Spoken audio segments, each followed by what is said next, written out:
What up, my freaks? RuinusInsight here with part 34 of my Total Warhammer 3 Kairos Fateweaver Immortal Empires campaign.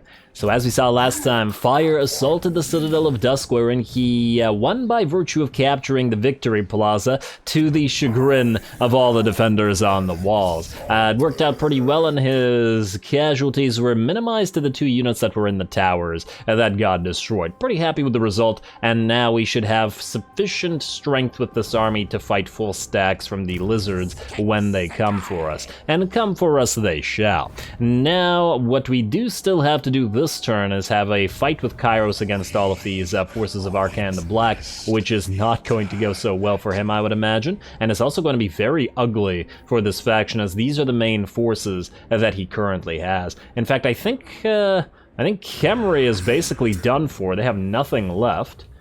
Cetra doesn't like us so much now, despite our strength, and I guess they will survive by virtue of Karak Bufdar, but if somebody declares war on them, and in fact they are fighting with the Pirates of Sartosa, they may be gone for good relatively shortly. Now let's see what we can get done here before moving Kairos, and it don't look like it's much. We also have to figure out whose army Eckhart Volkman is going to go into. Now Vindex is obviously going to need cultists. Iber doesn't have one, unfortunately.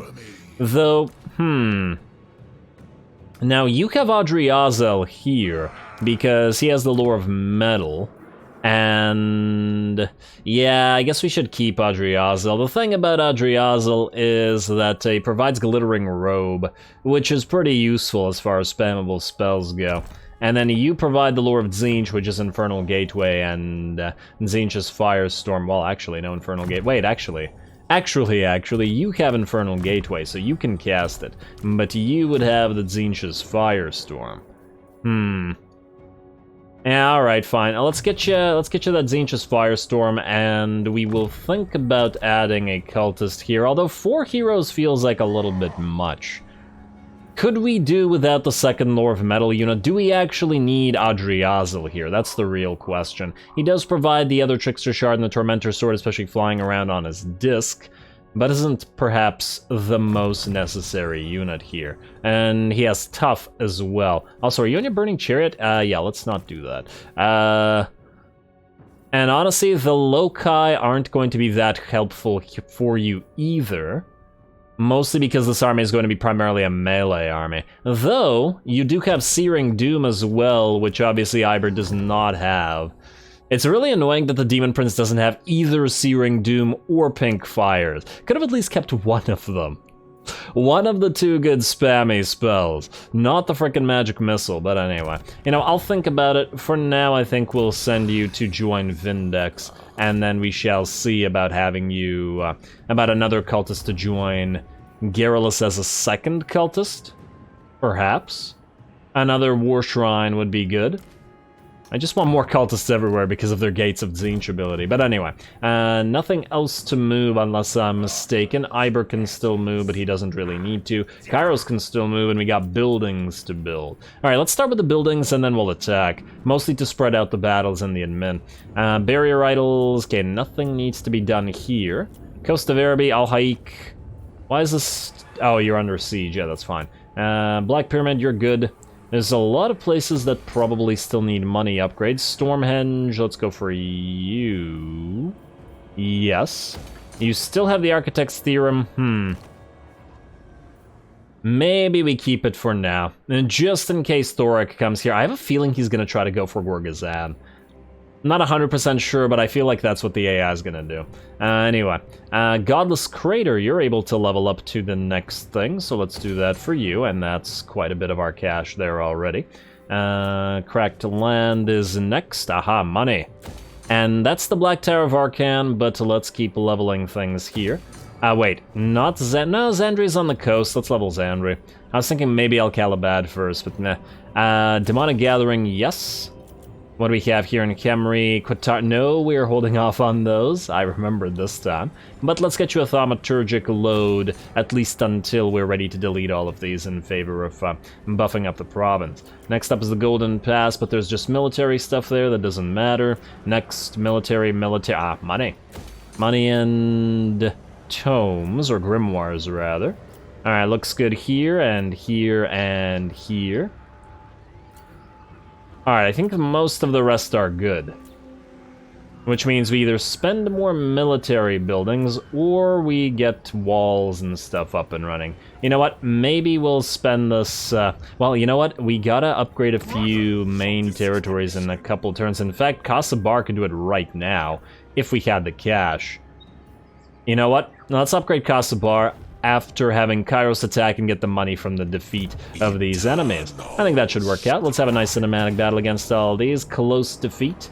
I am not going to try to not underestimate them this time, though they don't have those scary units that Cetra had, as in there's no Chosen of the Gods Great Bow Shopti. The rest of the army isn't all that concerning. A single Tomb Scorpion, probably a couple Khemerian War Sphinxes due to the mounts of the Lords, but otherwise we'll be okay. And ooh, if we could steal another Trickster Shard, that would be swell. I suppose another Trickster Shard. Anyway, here we go.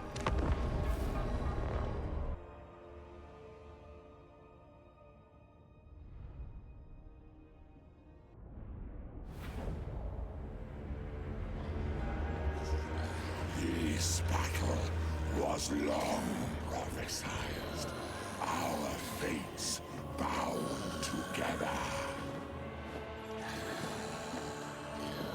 Alrighty, here we go again, and the enemy is deploying very far away from us, which should give plenty of time for Kairos to lay down that magical artillery. Plus, since we're attacking them, I do believe that this means the enemy won't be trying to go for us, which, well, I guess we'll see. How much damage will the enemy have to take? How did all those shots miss? How long will the enemy take? How many losses will they suffer? And before they actually get annoyed enough to attack us. Obviously, we're going to start by going for the enemy lord here, who actually is taking surprisingly little damage. Huh. Maybe too many shots are missing. He doesn't have a ward save or a spell resistance. I'm kind of surprised there. 30% missile resistance, other Trickster Shard. I don't think anything here is causing that. Still, kind of impressive. Well, not to worry, there are plenty of regular troops that we can kill, and we can leave him to either be a little bit damaged more by Kairos, but otherwise for the rest of the army. Said army is just deployed all the way back here on a hill, and they're going to be waiting for all the enemies to arrive. We have plenty of Winds of Magic to use after all, and there's no reason to move forward, at least until we're basically out of mana. There we go. Nice little stagger on the enemy lord, and another pink fire. I do feel like maybe I once again could have staggered the blue fires at the very least a little bit more, but honestly not such a big deal either way. And damn, every single shot missed, huh? For whatever reason, the blue fires seem to be not the most effective at hitting War Sphinxes. Or specifically Lords on War Sphinxes, I think. Anyway, the reinforcements are here specifically. This would be Arkhan's army, whereas the other army is arriving on the other side of the field. We've moved up Valence to this side for the purpose of casting that Tzeentch's Firestorm, both of the casted variety and the army-bound variety. Right here. There we go. Should be very nice amounts of damage into Arkhan's army. Of course, the enemy isn't quite as blobbed up as we'd like, but it should still be able to dish out decent amounts. Plus, it would be unfortunate not to put the Tzeentch's Firestorm, the bound ability, on cooldown right now. Alrighty, looks like the enemy's gonna hit back with a Spirit Leech, but it's not gonna do too much damage, and we're just gonna back away so that Arkhan can't use that too many more times. It looks like we have managed to kill a few units here, and I'm sure more units will follow as Kairos' pink fire spam continues to do its thing. Speaking of, there's a Bolt of Change coming down, which apparently was not able to kill any of those Hex Rates. I was hoping, but that's okay. Unlike the Khemerian War Sphinx, or at least the Mount, the Tomb Scorpion seems very much susceptible to blue fire spam, and a few shots going into it should be destroying it shortly. There we go. Alrighty. No dreadnoughts for you. And it looks like you're just going to crumble apart slowly, so we can leave it to die while Kairos works on the rest of the enemy units. And as we can see, they're just slowly milling around, really not accomplishing anything so far, though it does look like one of the enemy lords has decided to move towards our battle lines here, interestingly. I do wonder why he's doing that. In fact, no, he's gonna turn around. Come on, make up your mind, man. Maybe he's staying together with his little a royal guard here, these little skeleton spears.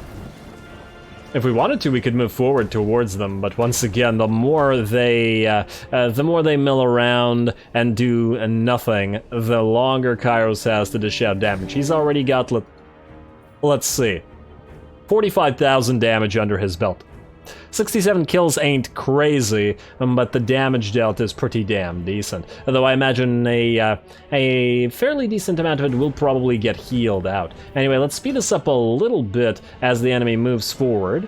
And it does look like the enemy Tomb King will indeed charge us. Alrighty. We do have the garrisoned units out front, so it's going to charge the garrison units first, I think. Or it's going to charge directly through them, but we will be able to use all of our range on it, or at least a decent amount of it.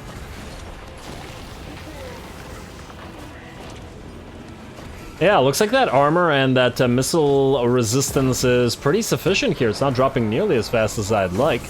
But fortunately for now, this army still has melee units, so it'll have to run into both our cultists on that war shrine as well as our regiment of renowned aspiring champions. That will damage it quite a bit further, and now he's going to try to run away. And more fires are gonna come in. Vitrify that, well, I guess it's stone, not sand, but still. Very nice. I don't really understand why the AI decided to move that unit in by itself, but hey, I'm not complaining. It's a little guard unit is also getting absolutely ripped apart, far too slow to get to us with the amount of range that we have, and it's going to crumble away. They're also going to activate their third Realm of the Dead, and thus summon their Ushabti, who pretty much immediately go down in seconds. Damn, that was a completely useless summon, and I'm curious as to why they decided to summon that on top of our Chaos Warriors and Aspiring Champions and Cultists, rather than right here in the middle of our blob of infantry, or the middle of our missile units. Who knows? Who knows? Alright, let's speed it back up while we try to get back into the fray. Kairos is going to take some hits here as he drops down on some chariots, just because he can. It's not like the chariots are really all that threatening to him. Even if he isn't that great at melee. Just because we haven't been seeing his melee animations for a while, I wanted to get a few in. And I do like his melee animations, so...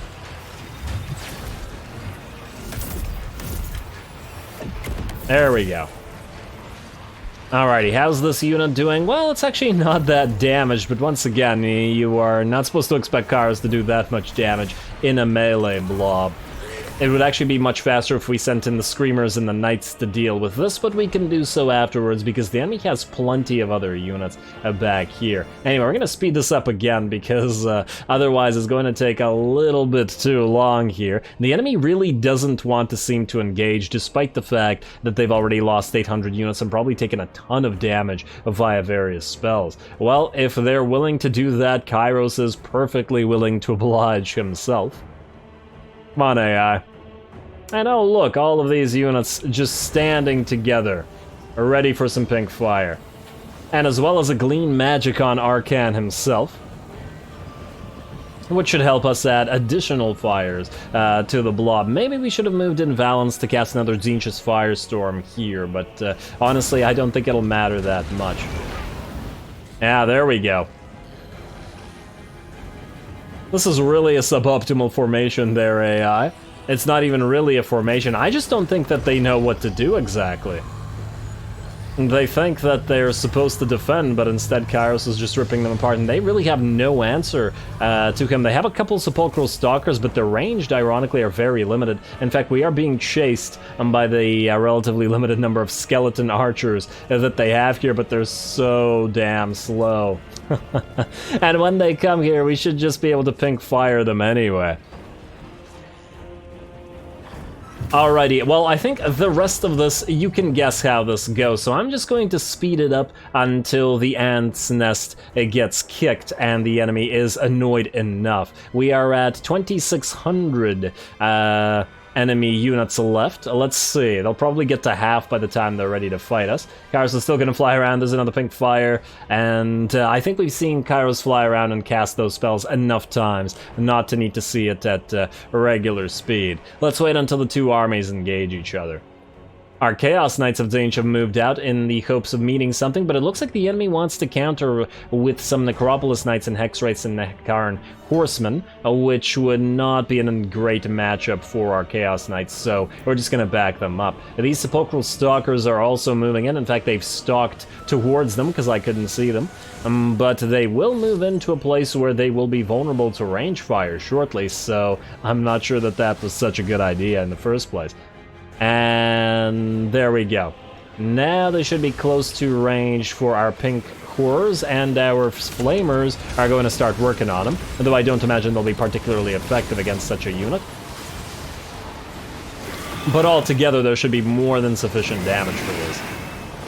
And there we go. Most of them seem to have melted, and the rest will follow suit shortly. And indeed, they are crumbling apart, and I think another volley or so, and they'll all die. There we go. Beautiful.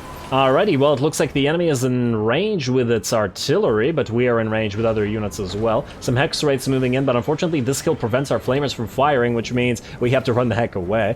Fortunately, the Hex Wraiths do get distracted by one of the garbage little garrison units, so we are able to attack them with everything else. Here comes the fire support. And the Hex Wraiths are really so damn vulnerable to this, because all of our damage is magical. Very, very nice.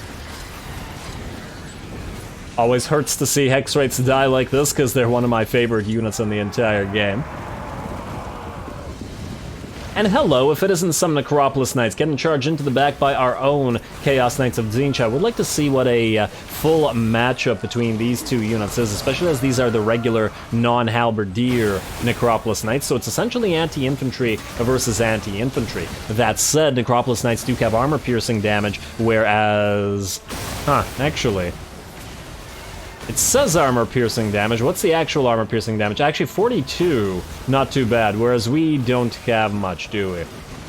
We conversely only have 12, yeah, so they should come out ahead in this. Unfortunately for them, we're not going to let them do so.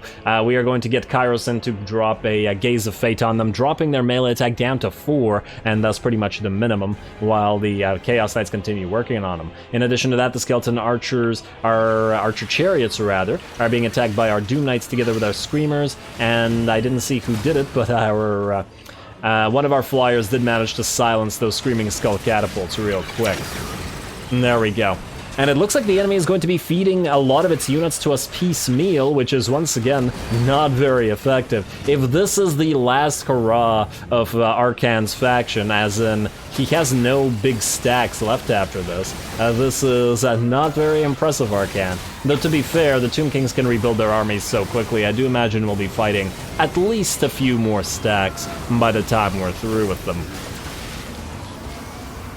And there we go. Now the anti-large Screamers, as well as the Doom Knights, have arrived to hit the Necropolis Knights in the back, and together with the Knights of Tzeentch, should be bringing them down shortly. Fortunately, the rest of the enemy army is coming in, though at about half of what it should have. And it looks like some of these Nekharn Horsemen were able to get through some of our units and are going to attack some of the pink horrors. Although the Nekharn Horsemen are probably not good enough to kill these guys in melee. I mean, their stats are actually fairly similar in terms of melee attack and defense, though obviously they have much greater weapon strength. Well, actually only by 10. Not even as much greater as I thought they would be. And 50 armor? Did Nekharn Horsemen always have 50 armor? It's a little bit more than I was expecting, to be honest, considering how fragile the unit is. But maybe that's just bias by virtue of usually witnessing them die. But judging by these stats, I would imagine they should be able to destroy something like a unit of Kossovite Dervishes quite easily. Then I'd love to see the matchup between them, actually. Alrighty, there we go. For once, getting to see some pink horrors fight in melee. Although they do have a little bit of fire support from their friends. it ain't much, and it looks like they are winning here. Though a few are probably going to fall out. No, that guy's gonna get back up. I should have known from when it didn't turn into fire, and it looks like the rest of the army, as in the enemy army, is getting closer, and now the battle will be properly joined. Over on this side, the enemy lord, or one of the enemy lords, has gotten pretty badly beat up, and is going to chase our knights together with Arkhan, and indeed they have used something on us here. Huh, what does this affect? I saw that all of our units took a bunch of damage, but maybe this was just the Warp Flame. Oh, it's just Warp Flame from our own units clipping them. I missed whatever they used on our units, because as we can see, the Knights and the Doom Knights are all kind of badly beat up. The Doom Knights are at half HP. Oh well. Now Arkhan has moved towards us, and that's a bad idea, buddy, because Gaze of Fate comes down from Kairos, and here comes the ranged fire. Galrock Simulator, the regular flamers, and all these pink horrors firing on him at the same time, plus blue fires of Tzeentch coming down from Kairos as well. And just like that, down goes Arkhan. He achieved pretty much nothing on this battle. Well, otherwise, it looks like the enemy lord is also just about to crumble, as well as he's in critical binding. And now we just have to take out the rest of the center of the enemy army. They did try to attack us with some ghouls on the sides here, though we were able to debuff them with Valance, who flew overhead. And the pink horrors should be able to rip them apart quite handily. There we go. Just like that, they melt, and then only the center remained, wherein we sent our melee units. The enemy army is now suddenly crumbling. It looks like with only, what, a third or a quarter of their army left, they decided that they would not be fighting anymore. Though, to be fair, both of their lords had died. Their elites were absolutely decimated as they fed them to us piecemeal, and then the units that were left were rather weak, and to be fair, wouldn't have had much of a chance. We could have even moved all of our melee units away and just destroyed them with our range, with what they had left. So, pretty good. I doubt that we got too many losses here. Kairos probably did the lion's share of the damage, unsurprisingly, but we're looking good.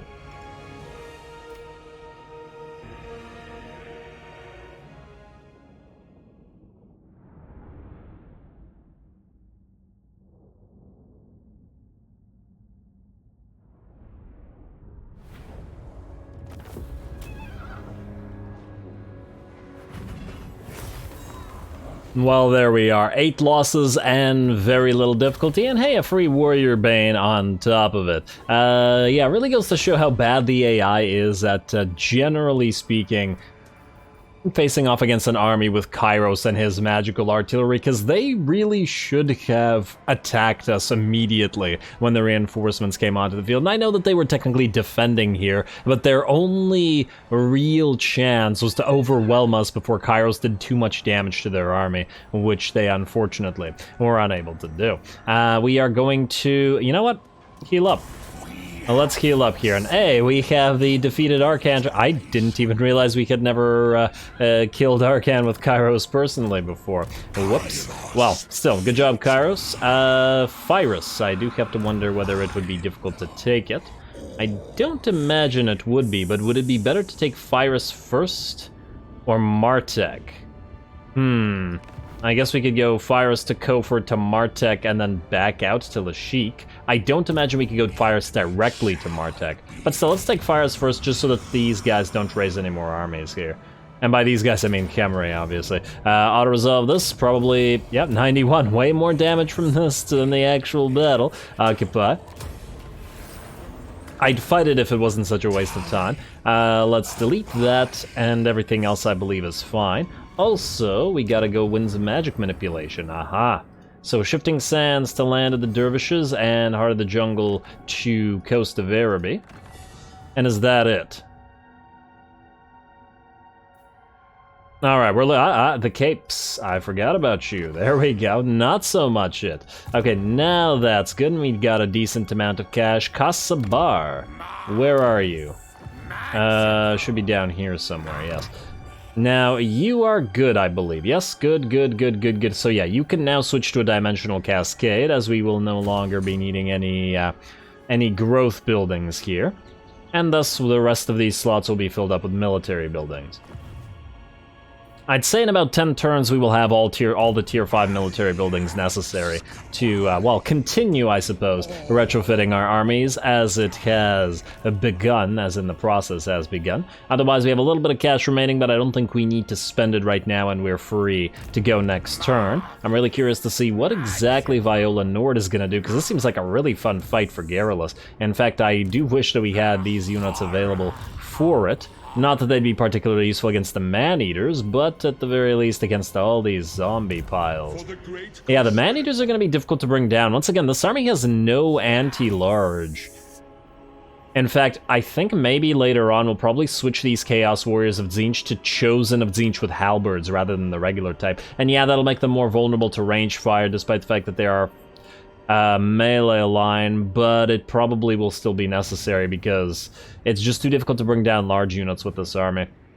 And then the Chaos Furies, oh, you know what? Yeah, Chaos Furies should also be switched to Doom Knights, but temporary use of Screamers might also work out here as well. Also, we gotta make an army later on, or, well, later on-ish, that makes good use of chariots, as I do want a chariot-focused army. Not like an insane amount of chariots, but like 4 to 6, something along those lines. That'll obviously have to be a Sorcerer Lord. Anyway, let's end the turn, and that'll complete Iridescent Touch, which I guess is something. Wait, no. We want to reveal faction intentions on Cult of Sotek one more turn. Ooh, let's maybe save it for one more turn then. Yeah. Reveal Shroud, Karaz-Karak, and Cult of Sotek next turn, and reveal faction intentions for Cult of Sotek next turn. Okie dokie, that looks good to me, and the turn now. I don't think we can get attacked anywhere, but we shall see. And I still expect Thorek to try to run. Or to go for Gorgazan. It's weird that the AI is willing to abandon its final territories like that, but, you know. We've seen it happen before, and I don't doubt we... Oh, no, he's gonna continue recruiting. Ooh. And he's got a... He's got a unit outside the settlement there as well. Interesting. Interesting indeed. Because that might actually give us an opportunity here. Wait. Ally mobilizes. I actually forgot... Oh! He's actually occupied a new settlement, ironically, Caracade Peaks, which was one of the settlements we were willing to actually hold. That's pretty funny. Okay, we told him to occupy all these other settlements, he was like, no, but now he's perfectly willing. And now the question is it time to declare war on the dwarfs?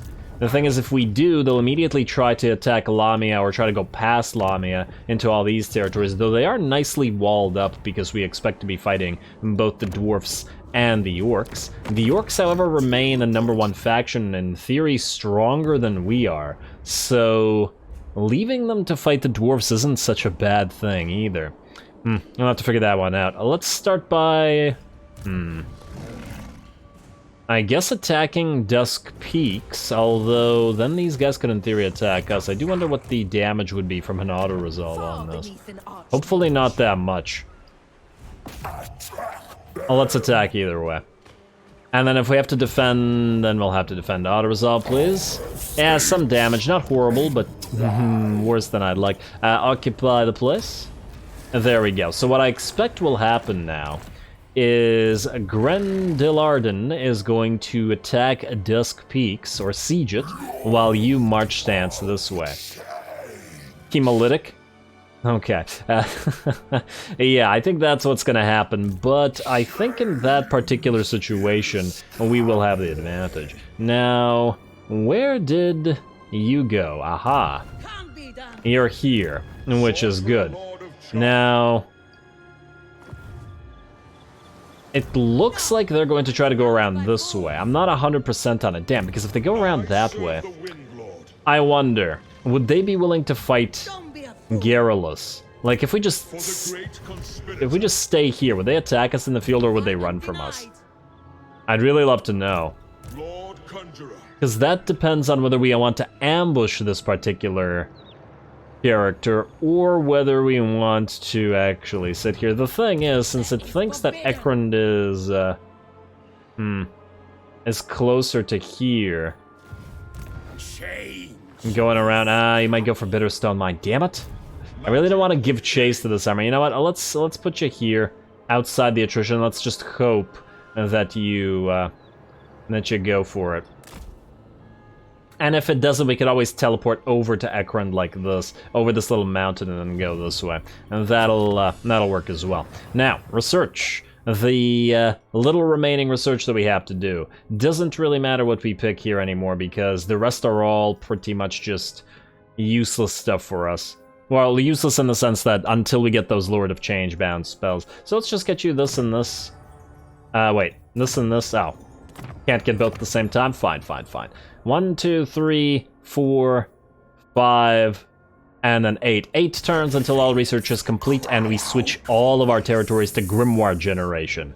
And that'll be quite nice. Now, speaking of Grimoire generation, let's use a few of those Grimoires. Real faction intentions on Cult of Sotek. And then reveal Shroud on Cult of Sotek and Karazakarak.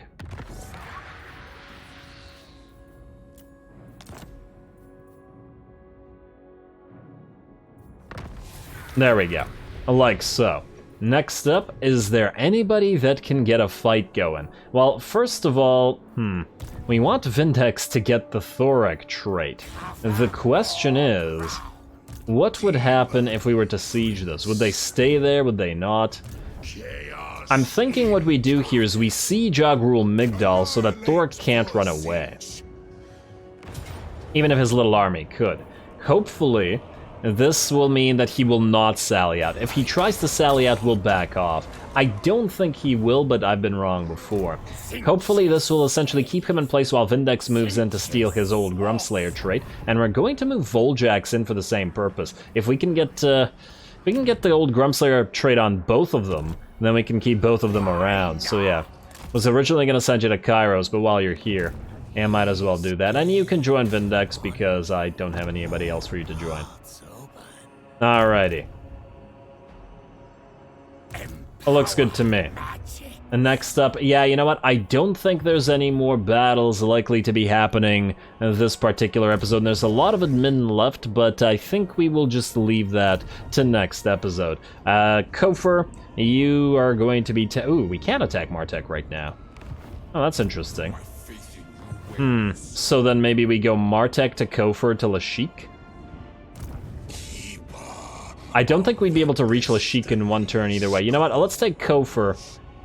We might actually be able to go from Kofor to Martek and then just take out these little armies here. But anyway, I'm gonna call this episode here because we'll leave the admin to next time. Speaking of next time, we will hopefully get another battle with Garrulus. Hey, free Warp Mirror. Although it ain't that great. Though the charge reflection can be useful in certain situations, probably less so on a lord than on a unit. And what we're going to try to do next time is get a nice battle against Viola Nord here with Garrulus. Hope that she attacks us, as it's a nice stack. We'll also have to send Iber up here shortly, as there are too many stacks for Garrulus to deal with by himself. We have a very large front opening up north, so that'll have to be dealt with. Fortunately, Iber's pretty much done dealing with this area, and perhaps with these, if we can get old Grumslayer on these two other lords, we will just kill Thorek for good. Or even... I'll think about it. I mean, more old Grumslayer would be good, but how long do we really want to stick around here? We'll think about it. We may also start the war with the dwarfs, depending, next time, so stay tuned for all that. May as well get even more battles on the field. Lizard fights coming in shortly, I imagine, next episode as well, so fun times ahead. Don't forget to leave a like and comment. All glory to the algorithm. And thanks for watching.